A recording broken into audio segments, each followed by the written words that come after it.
दोस्तों, अगर मैं आपसे कहूं कि आप 5 से 10 हजार रुपए की महीने की एसआईपी से 10-12 साल में 50 लाख रुपए बना सकते हैं, तो क्या आप मानेंगे? आज मैं आपको पूरा कैलकुलेशन करके दिखाऊंगा।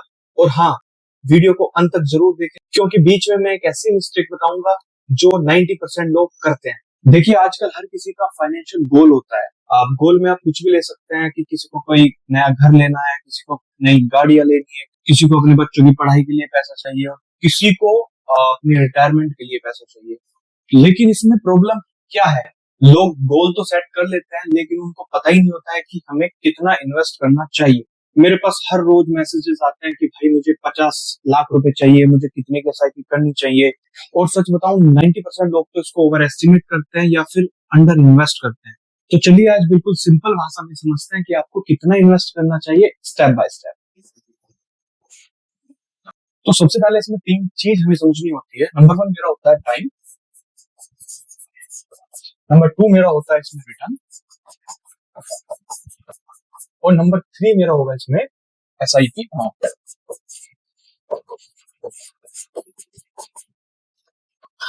ठीक है दोस्तों, तो ये चीजों का हमें ध्यान रखना होता है। तो दोस्तों, सबसे पहले या तो आपके पास होना चाहिए इसमें टाइम, राइट, या आपके पास इसमें होना चाहिए एसआईपी का अमाउंट। ठीक है, और अगर आपके पास दोनों है तो वेल एंड गुड। अदरवाइज एक तो इसमें आपको आपके पास होना ही चाहिए अगर आपको एसआईपी से जो है अपना कॉर्पस बिल्ड करना है। मेन जो गेम चेंजर है वो यही दोनों है। देखिए, अगर आपके पास एसआईपी अमाउंट कम है, यानी कि 2, 4, 5, 10 हजार रुपए, 5 हजार रुपए आपके पास एसआईपी अमाउंट है, तो आपको चाहिए होगा कि आपके पास टाइम जरूर हो। यानी कि आपके पास जो टाइम हो वो एटलीस्ट 10 साल, 12 साल, 15 साल का आपके पास एटलीस्ट टाइम हो। ठीक है, और अगर आपको चाहिए कि भाई आपके पास टाइम नहीं है, तो फिर आपके पास एसआईपी अमाउंट होना चाहिए कि आपके पास चलो एसआईपी के लिए 50 हजार रुपए मंथली है। ठीक है, 60 हजार रुपए मंथली है, 1 लाख रुपए मंथली है, तो आपका जो 50 लाख का गोल है वो जल्दी अचीव हो जाएगा। 5 सालों में, 6 सालों में हो जाएगा अचीव, 4 सालों में हो जाएगा 1 लाख की एसआईपी 3। तो इस तरीके से मैं बात करता हूँ। और अगर आपके पास 10 से 12 हजार इन्वेस्ट करने के लिए, तो आपके पास फिर टाइम होना चाहिए, जो कि मेरा टाइम आपके पास एटलीस्ट 12 ईयर्स का टाइम आपके पास होना ही चाहिए। ठीक है, तो एसआईपी अमाउंट अभी हम तो अभी मैं इस वीडियो में फोकस कर रहा हूँ 50 लाख रुपए अगर हमें बनाने हैं लगभग 12 सालों में, तो हमें क्या करना चाहिए। तो एसआईपी अमाउंट हम लेकर के चलेंगे अभी अराउंड 13-14 थाउजेंड, और टाइम फ्रेम हमारा 12 साल रहेगा। और रिटर्न अभी मैं 14% अभी मैं एज्यूम करके मैं इसमें चल रहा हूँ। ठीक है, 14% मैं क्यों ले रहा हूँ उसमें रिटर्न, अभी मैं आपको समझाऊंगा इसके बारे में। तो दोस्तों, अगर हमें 14% रिटर्न अगर मान करके चलता है, तो हमें एटलीस्ट 10 से 12 साल आपको इन्वेस्ट करना पड़ेगा। ठीक है, 10+ ईयर्स तो आपको इन्वेस्ट करना पड़ेगा। और हम इसमें, क्योंकि हमारा टाइम होराइजन हमारा ज्यादा है, तो हम इसमें अपना फंड्स को थोड़ा एग्रेसिव फंड को हम चूज कर सकते हैं। नंबर 1 मेरा फंड जो आप चूज कर सकते हैं, आप फ्लेक्सी कैप चूज कर सकते हैं। ठीक है, दूसरा आप कोई मिड कैप फंड चूज कर लेते हैं। ठीक है, और तीसरा आप कोई इसमें से ही एक स्मॉल कैप भी आप चूज कर सकते हैं। ठीक है, अगर आपका 12-12+ ईयर्स आपका 10 या 10-12 साल का आपका टाइम होराइजन आप लेकर के चलते हैं, तो आप इन फंड्स में आप निवेश कर सकते हैं। अगर आपका टाइम होराइजन 3 साल से कम है, तो मैं तो कहूंगा कि आप म्यूचुअल फंड में इन्वेस्ट करें ही ना। ठीक है, आप किसी एफडी में चले जाएं। ठीक है, पोस्ट ऑफिस की कुछ स्कीम है जो कि गवर्नमेंट बैक स्कीम्स हैं, तो आप वहां चले जाएं, 7-8% आपको इंटरेस्ट मिल जाता है। ठीक है, और हाँ, अगर आपका 5+ ईयर्स का कुछ है, मतलब 5 से 7 साल का है, तो आप इंडेक्स फंड में चले जाएं, लार्ज कैप फंड में चले जाएं। और 12+10+ ईयर्स का है, तो आप इन फंड में आप जा सकते हैं। तो चलिए मैं आपको कुछ हिस्टोरिकल रिटर्न में दिखाता हूँ। और उससे पहले, स्क्रीन पर चलने से पहले, जो भी मैं फंड इस वीडियो में बताने वाला हूँ, वो नंबर 1 मेरा कोई रिकमेंडेशन नहीं रहने वाला है। ये सिर्फ और सिर्फ इंफॉर्मेशन के लिए है। आप जिस भी फंड में आप निवेश करें, अपने एनालिसिस करके ही करें, या फिर किसी इन्वेस्टमेंट एडवाइजर से सलाह जरूर। तो आइए चलते हैं कुछ फंड्स का हिस्टोरिकल रिटर्न देखने। तो दोस्तों, सबसे पहले जो मैं जिस फंड की मैं बात करने वाला हूँ, वो मेरा, आप सब देख ही रहे होंगे कि मेरा जो फंड होने वाला है, ये मेरा पराग पारिक का फ्लेक्सी कैप फंड मेरा होने वाला है। अगर इसकी हम बात करें रिटर्न की, हिस्टोरिकल रिटर्न की, ठीक है, सबसे पहले यहाँ मैंने मेंशन किया हुआ है कि ये जो भी वीडियो मैं बना रहा हूँ या फिर जो भी मैं शोकेस कर रहा हूँ, ये मेरा जो है एक इंफॉर्मेशन पर्पस के लिए है, कोई इन्वेस्टमेंट एडवाइस मेरी नहीं रहने वाली। तो मैं बात कर रहा था फ्लेक्सी कैप फंड के बारे में, जिसका मैं रिटर्न आपको दिखाने वाला हूँ। अगर मैं आपको रिटर्न की मैं बात करूं, ये देखिए 1 ईयर मेरे रिटर्न जो मेरा दिखा रहा है 6.98 प्लस में है, 3 ईयर का मेरा 19, 5 ईयर का मेरा 17। तो अभी हम 5 सालों की तो हम बात कर ही नहीं रहे हैं, हम बात कर रहे हैं कि इतना 10 से 12 साल प्लस की। ठीक है, तो उसके लिए हम चलते हैं यहाँ पे, तो अभी हम मैक्स सेलेक्ट कर लेते हैं। तो जैसे ही हम मैक्स सेलेक्ट करते हैं दोस्तों, तो आप क्या देखते हैं यहाँ पे कि 18.79 का मेरा रिटर्न दिखा रहा है, जो कि ऑलमोस्ट 13 ईयर्स ऑलमोस्ट इस फंड को पूरे होने वाले हैं जब से स्टार्ट हुआ है। तो 18% का इसने जो है रिटर्न दिया है। ठीक है दोस्तों, तो ये है टाइम की कीमत। जितना आप इसमें टाइम देंगे उतना फंड ग्रो करेगा, आपका जो आपने एनएवी परचेस किया है वो ग्रो करेगा, और आपका पैसा जो है वो कंपाउंड होता रहेगा, और आपको कंपाउंडिंग का जो बेनिफिट है वो मिलता रहेगा। तो ये मेरा पारंपरिक फ्लेक्सी कैप फंड हो गया। दूसरे फंड की तरफ चलते हैं।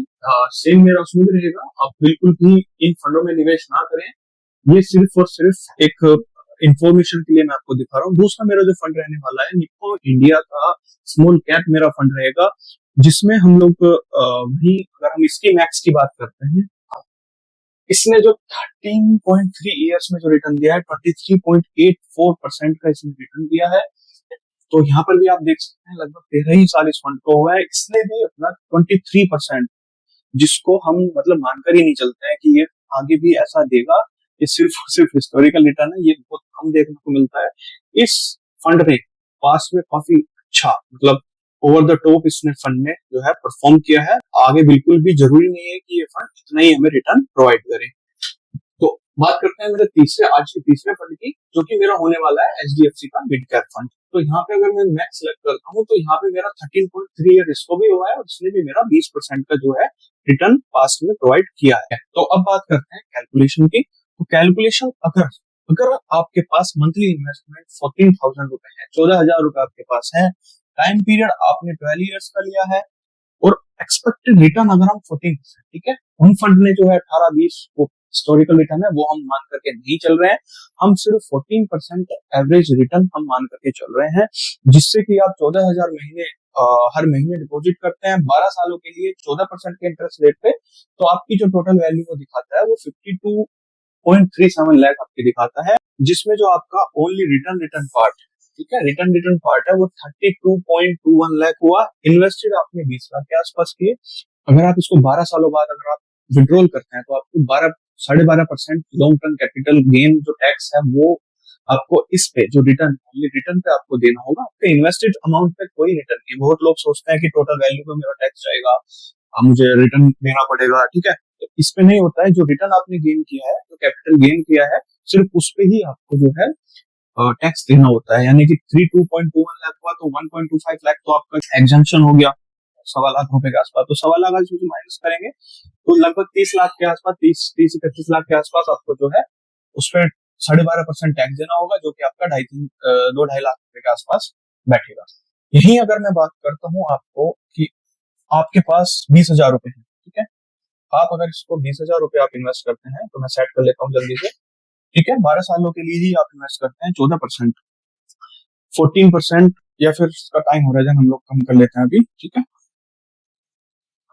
20,000 अगर आप निवेश करते हैं, टाइम पीरियड अगर हम 10 साल लेते हैं, रिटर्न मेरा 14% मान करके चलते हैं, तो भी मेरी जो वैल्यू है वो 52.42 लाख मेरी जा रही है। बट यहाँ पे इन्वेस्टेड अमाउंट ऑफ 24 लाख हो गया है, ठीक है। पिछले केस में क्या था, मेरा 20 लाख था, यहाँ पे 24 लाख हो गया, रिटर्न मेरे 28 लाख यहाँ पर भी मेरे बन रहे हैं। तो दोस्तों इस तरीके से आप अपना जो फाइनेंशियल प्लान है, आप जो फाइनेंशियल गोल है, वो आप जो है सेट कर सकते हैं और उसको जो है अचीव कर सकते हैं। तो दोस्तों लोग ज्यादातर क्या करते हैं, सबसे पहले एसआईपी को स्टार्ट ही नहीं करते, ठीक है।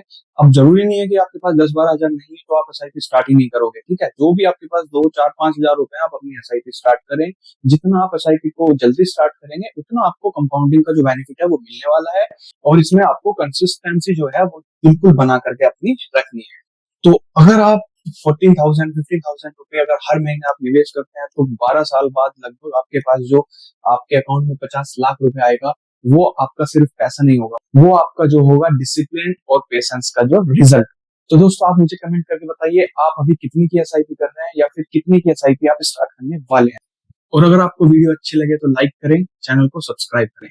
क्योंकि ऐसी प्रैक्टिकल वीडियोस मैं रेगुलरली आपके लिए लाता रहता हूं।